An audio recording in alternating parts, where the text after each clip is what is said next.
Welcome friends. आज के इस वीडियो में हम लोग को कवर करने जा रहे हैं क्लास 10 का ज्योग्राफी का चैप्टर 1, जिसमें हम लोग को पढ़ना है रिसोर्सेस एंड डेवलपमेंट्स। जैसा कि आप जानते हैं कि रिसोर्सेस क्या होता है, इसको आपने क्लास 8 के ज्योग्राफी के चैप्टर 1 में आप लोगों ने पढ़ा होगा कि रिसोर्सेस क्या होते हैं, व्हाट इज रिसोर्सेस। वहाँ पे आपने रिसोर्सेस का जो डिफिनेशन पढ़ा है कि anything in our environment that fulfil our needs are called resources. मतलब हमारे इन्वायरमेंट में वो सारे चीज़ें जो हमारे नीड्स को फुलफिल करते हैं उनको हम रिसोर्सेस बोलते हैं। बात समझ में आया।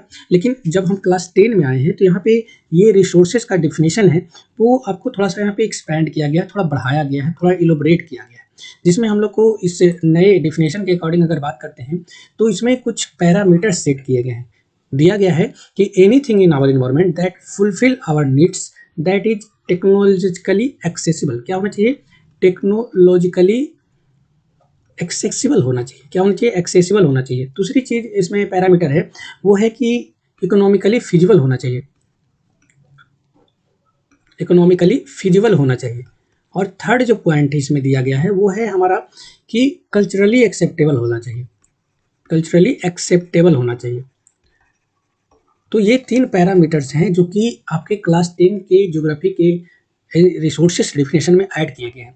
तो तीनों को हम इलोबरेट करके समझते हैं कि आखिर ये तीनों चीज़ है क्या, कि टेक्नोलॉजिकली एक्सेसिबल क्या होगा, इकोनॉमिकली फिजिबल क्या होगा और कल्चरली एक्सेप्टेबल किसको बोलेंगे।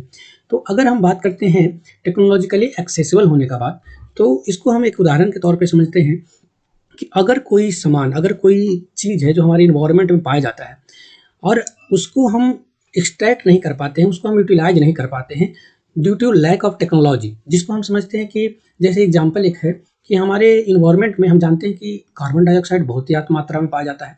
फिर हम जानते हैं कि नाइट्रोजन गैसेस हैं वो बहुत ही ज़्यादा मात्रा में पाए जाते हैं, है ना। अगर हम इन दोनों गैसेस को, जो कि कार्बन डाइऑक्साइड है वो आज हमारे लिए प्रॉब्लम क्रिएट कर रहा है ना, ग्लोबल वार्मिंग का जैसा समस्या, जिसमें हम लोग देख रहे हैं कि अब वेदर पैटर्न चेंज हो रहा है, जो कि आपके ज्योग्राफी के चैप्टर में पढ़ने हैं। उसके बाद हम लोग देख रहे हैं कि क्लाइमेट चेंज, है ना। उसके बाद ये सारे जो प्रॉब्लम्स हैं, जो कि कार्बन डाइऑक्साइड एक लिमिट से ज़्यादा अगर एनवायरनमेंट में हो जाता है तो आपके लिए क्या होगा, वो हार्मफुल होगा।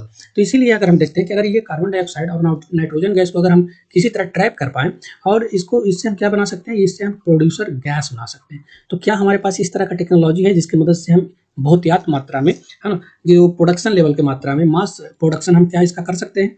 तो हमारे पास उत्तर होगा कि नहीं, इसके लिए इतना सफिशिएंट हमारे पास टेक्नोलॉजी नहीं है जो कि इकोनॉमिकली फिजिबल भी हो और टेक्नोलॉजिकली एक्सेसिबल भी हो। तो इसीलिए हम जानते हैं कि इतना सारा अमाउंट्स होने के कारण भी, होने के बावजूद भी हम क्या कर रहे हैं, इसका हम ट्रैप नहीं कर पा रहे, रिसोर्सेज को यूटिलाइज नहीं कर पा रहे। तो हम क्या बोलेंगे कि यहाँ पे लैक किसका है? टेक्नोलॉजी का। अगर अलग एग्जाम्पल से देखते हैं तो एक हम जानते हैं कि इंडिया में जो एनर्जी का क्राइसिस है, क्या है? इंडिया में नहीं, पूरे वर्ल्ड में जो क्राइसिस है आज के समय का, वो क्या है? Energy crisis.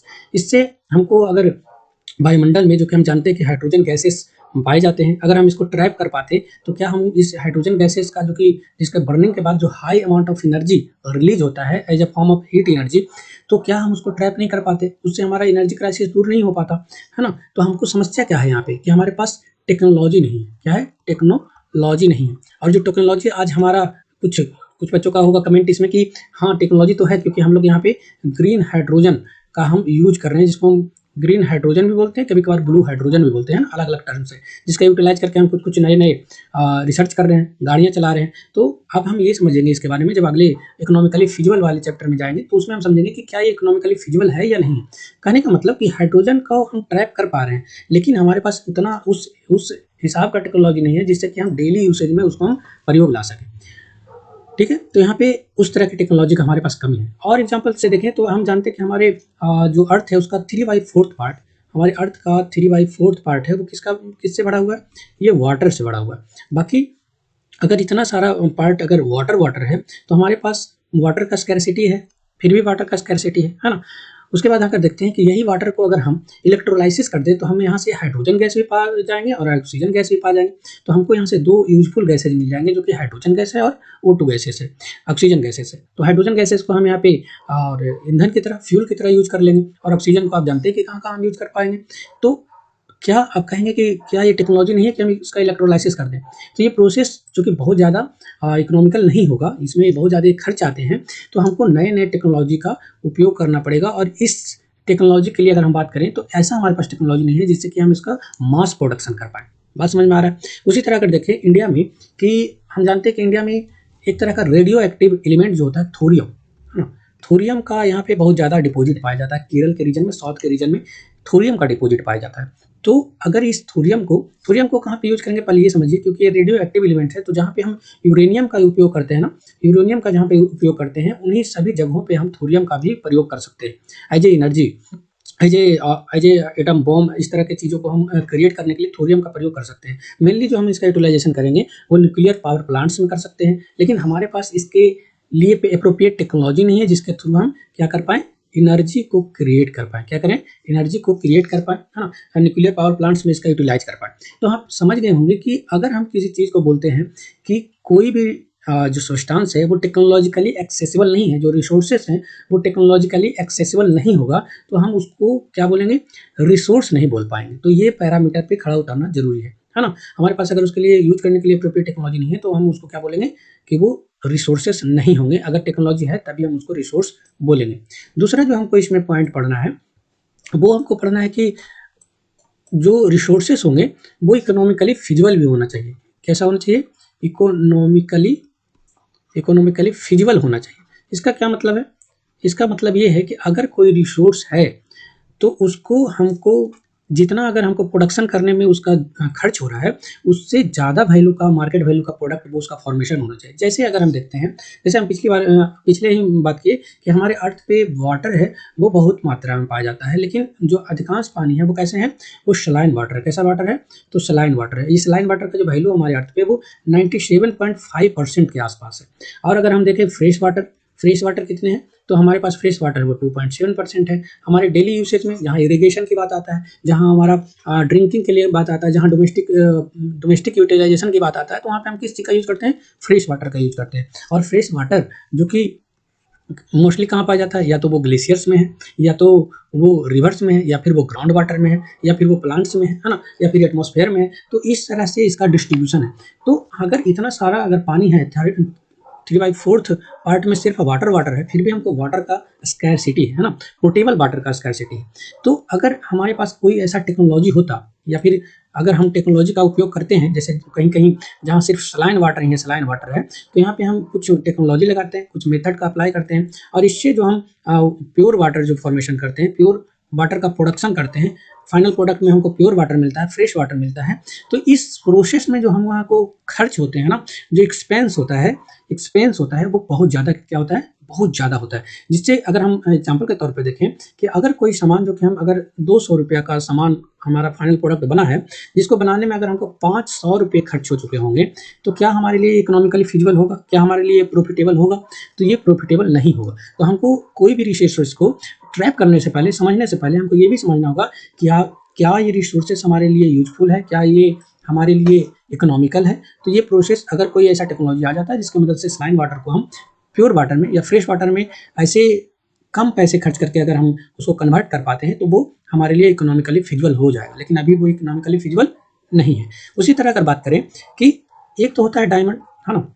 डायमंड नेचुरली, जो नेचुरल डायमंड्स होता है, वो कैसे आकर होता है? नेचुरल डायमंड जो जिसका फॉर्मेशन होता है, वो ऑर्गेनिक मैटर को लाखों हजारों वर्षों तक जब जमीन के अंदर दबाया जाता है, किसी भी प्रोसेस से वो दबा रहता है, तो वो क्या हो जाता है, ट्रांसफॉर्म्ड होकर के डायमंड का फॉर्मेशन होता है ना? तो अगर यही प्रोसेस, ये तो नेचुरल प्रोसेस हुआ, अगर इसी को हम आर्टिफिशियली बनाना चाहें, मैन मेड बनाना चाहें, आर्टिफिशियली बनाना चाहें, तो इसका क्या प्रोसेस होगा?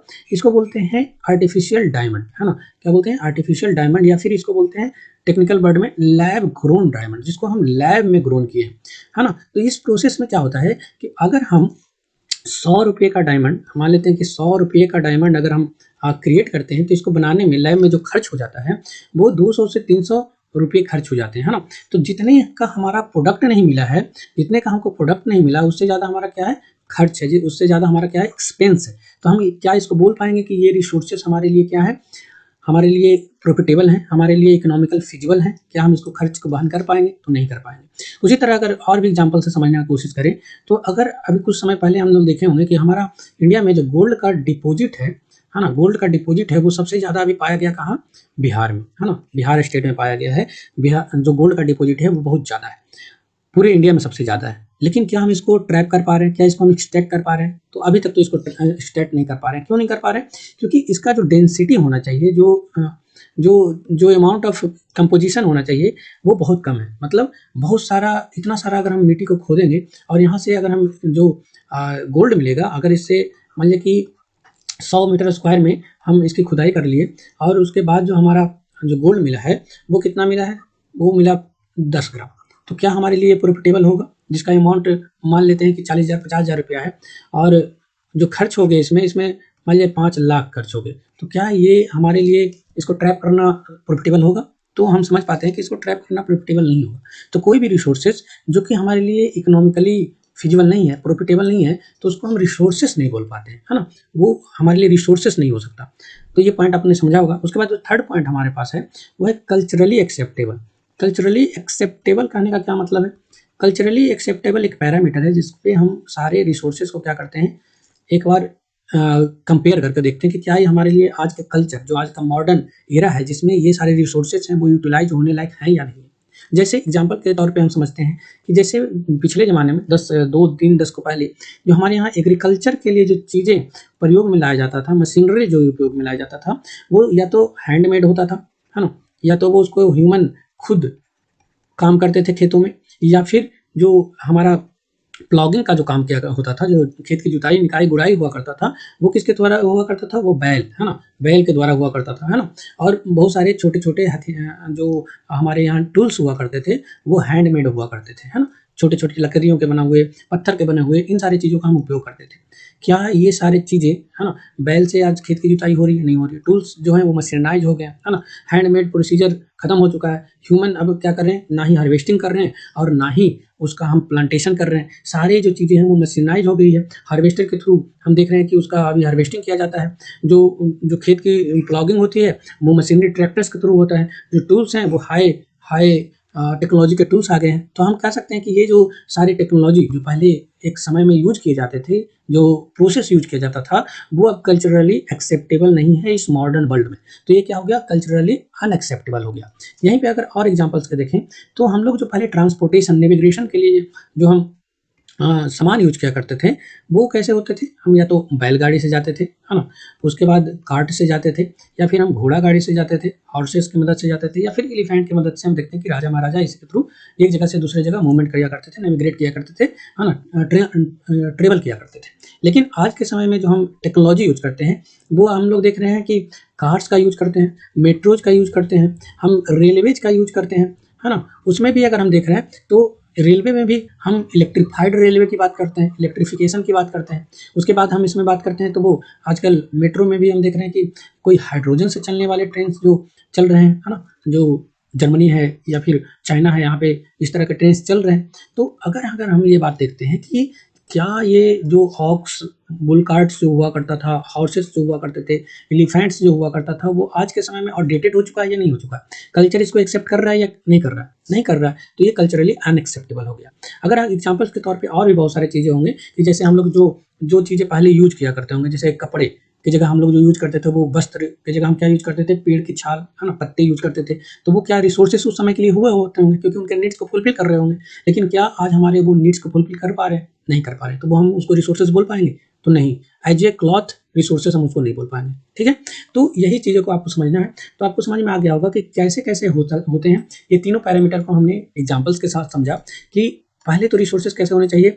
वो रिसोर्सेज टेक्नोलॉजिकली एक्सेसिबल होना चाहिए, वो रिसोर्सेज इकोनॉमिकली फिजिबल होना चाहिए और वो रिसोर्सेज, वो सारी चीज़ें वो क्या होना चाहिए? कल्चरली एक्सेप्टेबल होना चाहिए। तभी हम उसको बोल पाएँगे कि ये एक रिसोर्सेज है ना? तो इन 3 पैरामीटर पे पहले सारी चीज़ों को हम परखेंगे। अगर वो उन तीनों चीज़ों पे पूरा खरा उतरता है तो हम उसको रिसोर्सेज बोलेंगे। उसके बियॉन्ड जितनी सारी चीज़ें होंगी उसको हम रिसोर्सेज नहीं बोलेंगे। बात समझ में आ रहा है आपको?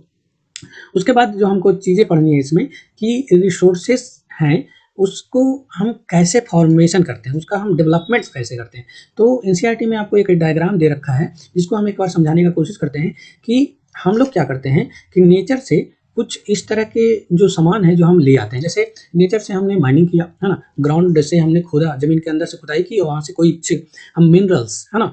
कोल्स, पेट्रोलियम, स्टील, गोल्ड हम वहाँ से एक्सट्रैक्ट कर लिए। उसके बाद हम कहाँ ले गए, उसको हम कुछ इंस्टीट्यूशंस में ले गए। इंस्टीट्यूशन करने का मतलब है फैक्ट्रीज हो गया, मशीनरी लगाए, है ना, वहाँ पे जहाँ पे कुछ ना कुछ इंफ्रास्ट्रक्चर है, वहाँ पे हम उसको ले गए और उस पर कुछ ना कुछ टेक्नोलॉजी और मेथड लगाए हैं, कुछ ना कुछ प्रोसेस अप्लाई किए हैं, जिसकी मदद से वो उसको हम ट्रांसफॉर्म कर पाए हैं। कहने का मतलब, और उसको ट्रांसफॉर्म कौन कर रहा है, ह्यूमन बींग। ह्यूमन बींग खुद में एक बहुत बड़ा रिसोर्सेस है, जिसको हम ह्यूमन रिसोर्सेस बोलते हैं, क्योंकि हम सारा जो काम कर रहे होते हैं वो किसके लिए कर रहे होते हैं, वो ह्यूमंस के लिए कर रहे होते हैं। और कौन कर रहा होता है, वो ह्यूमन ही कर रहा होता है। तो ह्यूमन खुद अपने के लिए कुछ ना कुछ काम किया करते हैं, कुछ ना कुछ चीज़ें करते हैं। बाकी ह्यूमन रिसोर्सेस में स्किल्स भी आते हैं, हमारे नॉलेज भी आते हैं, हमारे पास टेक्नोलॉजी है वो भी आते हैं। तो बहुत सारी चीज़ों को आगे हम ह्यूमन रिसोर्सेस में समझने का कोशिश करेंगे। लेकिन अभी जो हम समझ रहे हैं वो क्या समझ रहे हैं कि हम क्या करते हैं कि इन्वायरमेंट से कुछ ना कुछ हम गुड्स प्रोडक्ट्स लाए हैं। क्या लाए हैं, गुड्स प्रोडक्ट्स, है ना, गुड्स है, प्रोडक्ट्स है, मतलब कच्चे माल हैं। और इसमें हम कुछ ना कुछ प्रोसेस लगाए हैं। कौन कौन सा प्रोसेस है, हम टेक्नोलॉजी का प्रयोग किए हैं, स्किल का प्रयोग किए हैं। उसके बाद हम क्या किए हैं, इंस्टीट्यूशंस में ले गए हैं और इन सारे फैक्टर्स के थ्रू हम यहाँ से एक फाइनल प्रोडक्ट का फॉर्मेशन किए हैं, जो कि हमारे लिए क्या कहलाएगा, रिसोर्सेज कहलाएगा, है ना, जिसका क्वालिटी और क्वांटिटी को इम्प्रूव करने का कोशिश किए हैं। क्या किए हैं, इसके क्वालिटी और क्वांटिटी को इम्प्रूव करने का कोशिश किए हैं। तो ये हम क्या है, ये चार्ट, ये चार्ट कहाँ पे आपको बनाना है, ये चार्ट आपको बनाना है interdependent relationship between nature, technology and institutions. ये तीनों चीज़ें हैं, वो टेक्नोलॉजी के ग्रोथ को बनाता है, टेक्नोलॉजी के ग्रोथ या डेवलपमेंट को दिखाता है कि हम, सॉरी, रिसोर्सेज के डेवलपमेंट और ग्रोथ को दिखलाता है ना, कि रिसोर्सेज को हम कैसे कर सकते हैं, कैटेगराइज कर सकते हैं और उसको हम कैसे डेवलप कर सकते हैं। अब रिसोर्सेज को अगर हम कैटेगराइजेशन के हिसाब से देखें तो हमारे जो बुक्स में दिए हैं, रिसोर्सेज का कैटेगराइजेशन बहुत तरह से किया जा सकता है। रिसोर्सेज को हम बहुत प्रोसेस से हम कैटेगराइज कर सकते हैं। जिसमें हमको पढ़ना है वो है on the basis of origin. किसके हिसाब से, ऑरिजिन के हिसाब से। अगर हम ऑरिजिन के हिसाब से रिसोर्सेज को कैटेगराइज करें तो इसमें हमको पढ़ना है कि रिसोर्सेज किसको, जो रिसोर्सेज, इसमें दो तरह के रिसोर्सेज आते हैं। एक तो होगा बायोटिक रिसोर्सेज, कैसा होगा, बायोटिक रिसोर्सेज, और दूसरा होगा अबायोटिक रिसोर्सेज। अबायोटिक रिसोर्सेज मतलब ऑरिजिन के हिसाब से, उत्पत्ति के हिसाब से रिसोर्सेज को अगर हम कैटेगराइज करें तो ये दो तरह के होते हैं। एक होते हैं बायोटिक रिसोर्सेज, दूसरा होता है अबायोटिक रिसोर्सेज। बायोटिक रिसोर्सेज वो रिसोर्सेज होते हैं जिसमें लिविंग बींग्स आते हैं, जैसे हम लोग, ह्यूमन बींग, है ना, वेजिटेशंस, वाइल्ड लाइफ, ये सारे जो होंगे वो कैसे होंगे, फॉरेस्ट, ये सारे होंगे बायोटिक रिसोर्सेज जिसमें लाइफ एग्जिस्ट करता है। अबायोटिक रिसोर्सेज वो होंगे जिसमें लाइफ एग्जिस्ट बिल्कुल नहीं करता है, जैसे मेटल्स हो गया, है ना, फोसिल फ्यूल्स हो गए, जैसे कोल हो गया, आयरन हो गया, ये सारी जो चीज़ें हैं वो अबायोटिक रिसोर्सेज। बाकी इसका डिटेल हम बाद में पढ़ने वाले हैं, इसका हम आगे इलोबरेशन देखने वाले हैं। फिर अगर हम देखते हैं कि on the basis of ownership के हिसाब से भी हम रिसोर्सेज को कैटेगराइज करते हैं, जिसमें ऑनरशिप में अगर देखें तो एक होता है इंडिविजुअल रिसोर्सेज, उस रिसोर्सेज को बोलेंगे जिसका मालिकाना हक किसी एक इंडिविजुअल पर्सन के पास हो या फिर किसी एक फर्म के पास हो, तो उसको हम क्या बोलेंगे, इंडिविजुअल रिसोर्सेज बोलेंगे। उसके बाद है कम्युनिटी रिसोर्सेज। कम्युनिटी रिसोर्सेज में वो रिसोर्सेज आएंगे जिसका ऑनरशिप किसी एक कम्युनिटी के पास हो, किसी ग्रुप ऑफ पीपल्स के पास हो, है ना, तो उन सारे लोगों, उन सारे रिसोर्सेज को हम क्या बोलेंगे, कम्युनिटी रिसोर्सेज बोलेंगे। उसके बाद अगर हम देखते हैं तो इसमें आता है नेशनल रिसोर्सेज। नेशनल रिसोर्सेज में कौन कौन सा रिसोर्सेज आएगा, वो रिसोर्सेज जो नेशन के बाउंड्री के अंदर जितने भी रिसोर्सेज आते हैं, मान लीजिए ये हमारा कोई कंट्री है, इसके अंडर जितने भी रिसोर्सेज आएंगे एक्चुअली ये सारे कैसे रिसोर्सेज होंगे, वो नेशनल रिसोर्सेज में आएंगे। बाकी इसके एग्जांपल्स आप देख सकते हैं कि रेलवे हो गया, है ना, आपका एयरपोर्ट हो गया, उसके बाद हाईवे हो गया, हॉस्पिटल्स हो गए, पोर्ट्स हो गया, ये सारे जितने भी चीज़ें हैं जिसका मालिकाना हक देश के पास है, कंट्री के पास है, वो नेशनल रिसोर्सेज होगा। उसके बाद हम पढ़ना है हमको इंटरनेशनल रिसोर्सेज। इंटरनेशनल रिसोर्सेज होगा जिसका ऑनरशिप किसी एक कंट्री के पास नहीं होगा, किसी का पास होगा, किसी एक कंट्री के पास नहीं होगा, उसको हम क्या बोलेंगे, इंटरनेशनल रिसोर्सेज। इसको हम डिटेल में आगे पढ़ेंगे कि इंटरनेशनल रिसोर्सेज क्या होते हैं, क्या नहीं होते हैं, है ना। बस ये समझिए कि इसका मालिकाना कभी किसी एक पर्सन के पास नहीं होगा, इसको रेगुलेट करेगा कोई बॉडी, जो इंटरनेशनल बॉडी होगा वो रेगुलेट करेगा। हमने पढ़ा कि on the basis of ownership, on the basis of क्या बोलते हैं कि ऑरिजिन, और उसके बाद हमको पढ़ना है कि on the basis of exhaustibility के हिसाब से, है ना, उसको हम कैटेगराइज करते हैं। एक होता है रिन्यूएबल रिसोर्सेज, रिन्यूएबल रिसोर्सेज वो रिसोर्सेज जो अपने समय के साथ, है ना, वो क्या कर ले, खुद को रिप्लेनिश कर ले या रिप्रोड्यूस कर ले, उनको हम रिन्यूएबल रिसोर्सेज बोलते हैं। जैसे जैसे एयर हो गया, विंड हो गया, है ना, वाटर हो गया, जैसे वो सामान जो आपको लगता हो कि कुछ समय के बाद वो दोबारा खुद को बना लेंगे, है ना, जैसे सॉइल हो गया, जैसे बहुत सारे मिनरल्स जो बहुत कम समय में बन जाते हैं, लेकिन कोल जैसे चीज़ें जो कि बहुत लाखों वर्षों लेते हैं, उन सारी चीज़ों को हम नॉन रिन्यूएबल रिसोर्सेज में बोलेंगे। तो ये दूसरे तरह का जो रिसोर्सेज होगा वो नॉन रिन्यूएबल होगा। कौन सा होगा? Non renewable resources. वो रिसोर्सेज जो अपने आप को दोबारा रिप्लेनिश नहीं कर पाते हैं या फिर रिप्लेनिश करने, रिप्रोड्यूस करने में लाखों और हजारों वर्षों का समय लेते हैं, तो उसको हम क्या बोलेंगे? उसको हम नॉन रिन्यूएबल रिसोर्सेज बोलेंगे। बात समझ में आया? तो on the basis of exhaustibility resources का हम लोग ने कैटेगराइजेशन पढ़ लिया। उसके बाद अगर कैटेगराइजेशन करें तो हम रिसोर्सेज को डेवलपमेंट के हिसाब से भी कैटेगराइज करते हैं। रिसोर्सेज को डेवलपमेंट के हिसाब से भी कैटेगराइज करते हैं, जिसमें 4 तरह के रिसोर्सेज आते हैं। एक होता है कि डेवलप्ड रिसोर्सेज, वो रिसोर्सेज जो फुल्ली डेवलप्ड हो चुका है, जिसका हम आज के समय में यूज कर पा रहे हैं, उन रिसोर्सेज को हम क्या बोलेंगे? Developed resources. वो रिसोर्सेज जिसमें अभी डेवलप होने का पोटेंशियल है। कैसा है? जिसमें अभी पोटेंशियल है। जैसे आपका पोटेंशियल है कि आप बोर्ड में क्या कर सकते हैं? टॉप कर सकते हैं, है ना? आप बहुत अच्छा अपना करियर बना सकते हैं, जैसे आप बहुत अच्छे पदों पे जा सकते हैं, वो पोटेंशियल है आपका। तो वो क्या हुआ? Potential resources. तो एक होता है डेवलप्ड रिसोर्सेज, दूसरा है पोटेंशियल रिसोर्सेज। इसमें आता है एक स्टॉक रिसोर्सेज। कैसा रिसोर्सेज? Stock resources. वो रिसोर्सेज जो हमारे स्टॉक में पड़ा हुआ है ना? उसके बाद है एक रिजर्व रिसोर्सेज, है ना? Reserve resources. इन सारे रिसोर्सेज को हम डिटेल में आगे वाले वीडियोज में कवर करेंगे। तो हाँ, इस तरह से हम रिसोर्सेज को हम कैटेगराइज किए हैं। और भी इसका कैटेगराइजेशन हो सकता है, लेकिन हमारे जो एनसीईआरटी बुक्स में दे रखे हैं वो इन 4 तरीकों से ही हमारा कैटेगराइजेशन किया। On the basis of originity, on the basis of ownership, on the basis of exhaustibility और ऑन द बेसिस ऑफ क्या? On the basis of developments. इन 4 तरह से हमारे रिसोर्सेज को क्या किया गया? कैटेगराइज किया गया। बाकी एक चार्ट के थ्रू जो एनसीईआरटी में दे रखा है आपको, उसके थ्रू इसको कैटेगराइजेशन को हम समझने, क्लासिफिकेशन को समझने की कोशिश करते हैं। रिसोर्सेज 2 तरह के हो सकते हैं। पहला रिसोर्सेज हम उसको बोलेंगे जो कि नेचुरल रिसोर्सेज है, जो हमारे प्रकृति से डायरेक्टली मिलता है। और एक रिसोर्सेज वो हो सकते हैं जो ह्यूमन मेड रिसोर्सेज, जिसका प्रोडक्शन कौन किया? ह्यूमन किया। आर्टिफिशियल रिसोर्सेज भी इसको बोलते हैं। तो नेचुरल रिसोर्सेज को हम रिन्यूएबल रिसोर्सेज और नॉन रिन्यूएबल रिसोर्सेज में कैटेगराइज कर सकते हैं। रिन्यूएबल रिसोर्सेज 2 तरह के हो सकते हैं। एक तो कंटिन्यूअस रिसोर्सेज जो हमेशा फ्लो में बना रहे, जैसे फ्लूइड, है ना? फ्लूइड में कौन कौन से आते हैं? वाटर और विंड। ये सारे जो हैं वो क्या होंगे? हमेशा कंटिन्यूअसली फ्लो करता रहेगा। और ये कभी एग्जॉस्ट होंगे? तो नहीं, ये एग्जॉस्टेबल नहीं होंगे, दोबारा अपने आप को रिप्लेनिश कर लेंगे, है ना? वाटर, क्योंकि वाटर साइकिल में घूमता रहेगा, या तो वो कहीं भी रहे, या वो समुद्र में रहे, ओशियन में रहे, रिवर्स में रहे, या फिर ग्राउंड वाटर में रहे, एटमॉस्फेयर में रहे, प्लांट्स में रहे, ह्यूमंस में रहे। तो इस तरह से हम देखते हैं कि वाटर ना ही ये पृथ्वी को छोड़ के जाएगा, है ना? ये सारे मास हैं जो कंजर्व्ड रहेंगे। तो ये कंटिन्यूअस, क्योंकि कंटिन्यूअस फ्लो में है। एक है बायोलॉजिकल। रिन्यूएबल रिसोर्सेज में 2 तरह का है, कंटिन्यूअस और बायोलॉजिकल। बायोलॉजिकल में 2 तरह के हो सकते हैं, या तो फ्लोरा या तो फ्यूना, मतलब या तो वेजिटेशंस या फिर वाइल्ड लाइफ। उसी तरह का नॉन रिन्यूएबल रिसोर्सेज की बात करें तो इसको भी हम 2 तरह से कैटेगराइज करते हैं आगे जाकर के। उसमें है कि एक होता है रिसाइक्लेबल, जिसको हम दोबारा रिसाइकल कर पाएँ। अगर किसी चीज़ का हम यूज़ किए हैं, उसके बाद हम क्या करें? हमको उसका उपयोगिता नहीं है, तो उसको हम किसी और चीज़ में ट्रांसफॉर्म कर सकते हैं, जैसे मेटल्स, स्टील, है ना? स्टील में या गोल्ड है, जो भी चीज़ें हैं उसको हम क्या कर सकते हैं? दोबारा मेल्ट कर सकते हैं, फिर जिस आकार में हमको चाहिए उस आकार में उसको हम कास्ट कर सकते हैं। तो हमको उसको क्या कर सकते हैं?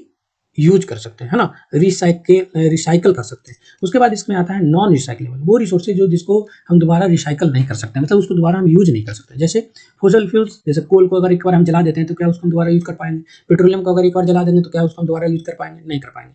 उसी तरह हम ह्यूमन रिसोर्सेज को अगर क्लासिफाइड करें तो इसको हम बोलते हैं स्ट्रक्चरल और इंस्टीट्यूशनल रिसोर्सेज और quality and quantity resources. Structural resources में आएंगे जो ह्यूमन द्वारा बनाए गए स्ट्रक्चर्स हैं, जैसे रेलवे लाइन्स, है ना? Railway station, airports, ports, national highways, road construction, ये सारे जो चीज़ें हैं, बिल्डिंग्स, ये सारे हैं वो स्ट्रक्चरल रिसोर्सेज है या फिर इंस्टीट्यूशनल रिसोर्सेज है। उसी तरह का देखें कि क्वालिटी और क्वांटिटी रिसोर्सेज में, क्वालिटी में है कि मान लिया ह्यूमन अगर एक से ज़्यादा बढ़ करके 100-500 हो गए तो उनका जो इफेक्टिव जो टास्क होगा वो ज़्यादा हो जाएगा, है ना? उसका प्रोडक्शन ज़्यादा हो जाएगा। उसी तरह उसकी क्वालिटी की बात करें तो अगर वो नया-नया स्किल गेन किया है, नया-नया टेक्नोलॉजी को सीखा है, नया-नया नॉलेज गेन किया है, तो इस तरह से हम किसी भी ह्यूमन का क्या कर सकते हैं? क्वालिटी को इम्प्रूव कर सकते हैं, उसके रिसोर्सेज का डेवलपमेंट कर सकते हैं, जिसको हम आगे पढ़ेंगे ह्यूमन रिसोर्स डेवलपमेंट्स के चैप्टर में। ठीक है? तो आशा करते हैं कि आपको रिसोर्सेज का जो क्लासिफिकेशन है वो आपको समझ में आया होगा, रिसोर्सेज क्या होते हैं वो समझ में आया होगा। अगर आपको इतने चैप्टर्स तक, जहाँ तक हमने पढ़ाया अभी, इसमें अगर कोई आपको दुख दुविधा, दिक्कत, दर्द, है ना, समस्या, इशू, प्रॉब्लम है तो आप हमको नीचे कमेंट कर सकते हैं, या फिर आपको टेलीग्राम का लिंक भी आपको नीचे मिल जाएगा, जिस पे आप आके हमको कांटेक्ट कर सकते हैं और हमसे कोई क्वेश्चन अगर आपके मन में है, दुविधा है, तो आप पूछ सकते हैं, है ना? और अगर आपको इस वीडियो का जो ये पीडीएफ बना है, इसका पीडीएफ का अगर आपको ज़रूरत है तो आप नीचे वाले जो टेलीग्राम लिंक है वहाँ से आप इसको डाउनलोड कर सकते हैं और समझ सकते हैं, नोट्स बना सकते हैं। ठीक है?